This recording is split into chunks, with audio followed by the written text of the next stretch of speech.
I wanted to be able to come into the industry and create an organization where, we like to think that, no one of us is as smart as all of us, and create that collaborative culture.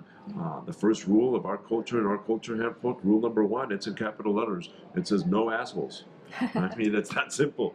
I still love selling a great house, but to watch all these people succeed, all the agents succeed, to watch them become who they're becoming, that to me right now is the most exciting thing that I can possibly do. It's like being part of the Dodgers. I mean, we all, we love being part of this team.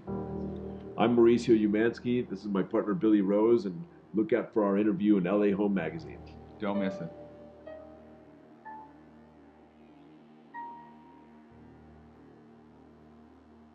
Hi, I'm Jackie Gunn, editor of LA Home Magazine, and I'm with Billy Rose and Mauricio Umansky, and we're at the agency hanging out. Hey Jackie, how are you? I'm good, how are you guys? Great. Glad to have you here with us. Thank you so much for having us. LA Home readers want to know, what makes the agency special? Why bring a new agency to Los Angeles? Well, we felt that we wanted to disrupt real estate. We wanted to redefine it. There was an opportunity in our history in real estate where we felt it devolved, not evolved. And it actually went backwards in the way things were happening. And we felt that it was an industry with tremendous opportunity because the competition was not acting in a fashion that we felt had great sources. So for example, Richard Branson did it in the airline industry, right? He still flies people from point A to point B, but he changed the experience of flying. And that's really what we set out to do, is we set out to change the experience of selling real estate, how you sell it, how you buy it, how you market it, really every facet of real estate, right? I mean, sure. I mean, and I think, as Mauricio says, if you look at the way the real estate industry has been historically, traditionally, it's been operated on an individual level, and it's never really been integrated on an organizational level. And it's hard for any one individual to succeed. And when we're looking at when someone is buying or selling a house, it's the largest transaction they'll probably undertake in their lifetime. And they're going to pick one person who's going to handle every element of that transaction, whether it's the marketing of it, the negotiation of that, finding the buyers, whatever it might be. And I think as we move into more successful industry, successful organizations, that we see there's a collaboration, a partnership, a utilization, a division of labor. Right. And that doesn't exist in real estate. And we wanted to create that with the agency, where you can get team players who can each play a different position and bring their strengths to that position.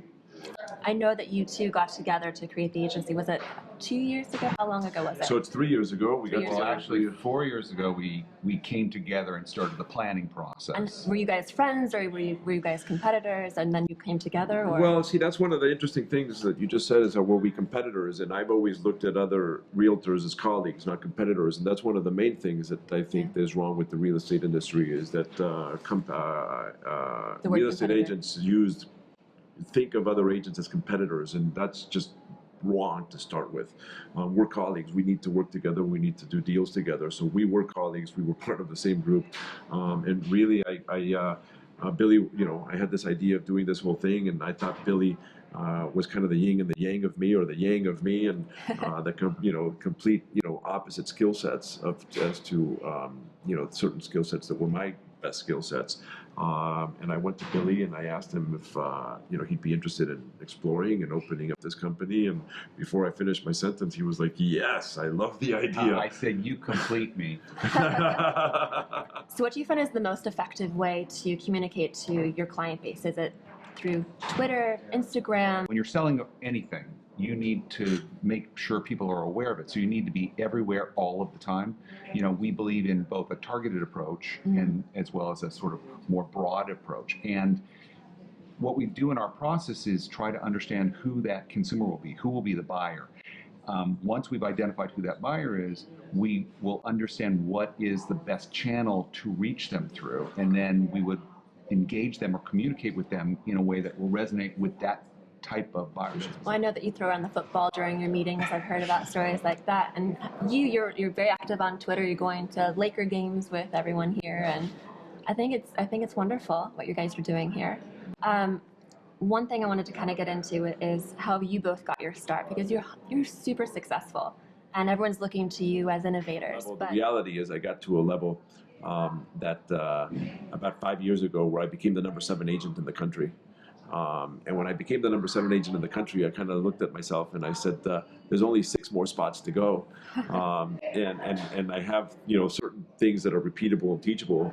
And so I said, I kind of have to, my next evolution to me is to be able to then open our own company and then teach those things and repeat those things and spread that those secrets to sales, those sales secrets, if you will, to a community that would be open to learning them, and then to be able to be successful in themselves. And so to watch everybody at the agency excel and become what they're becoming, and just watch the amount of agents that we have that kill it, and that are top producers not only in our company but in the country, is just so exciting. There's nothing that gives me more excitement than that at this point in my life. so when you open up different offices, do you both go and do you kind of create the culture and help people understand that it's not a competitive nature, it's more about us collaborating together? We both go. We have a great staff. We have an amazing administrative staff that always understands the culture, and that can actually, you don't teach it, you just live it, but lives the culture. And we have a handbook that goes out. We have rules that go out, so everybody that joins our company reads them, signs them. The first rule of our culture in our culture handbook, rule number 1, it's in capital letters. It says no assholes. I mean, it's that simple. We start with that, and then we go from there. What is a really great feeling is that people really feel part of a team, and they feel proud to be part of this team. And you see people, who wear the agency pin or the agency hat, and I love it when I'm just out there. And we were at the airport the other day and saw somebody not even with the agency was wearing an agency hat. By the way, well, I look forward to seeing your company grow, and it was so wonderful to chat with you today. Thank you so much for having your me. time, and I'm excited to see your magazine grow and be a part of it and be a supporter of it. So congratulations on that as well. Thank you. Thank you.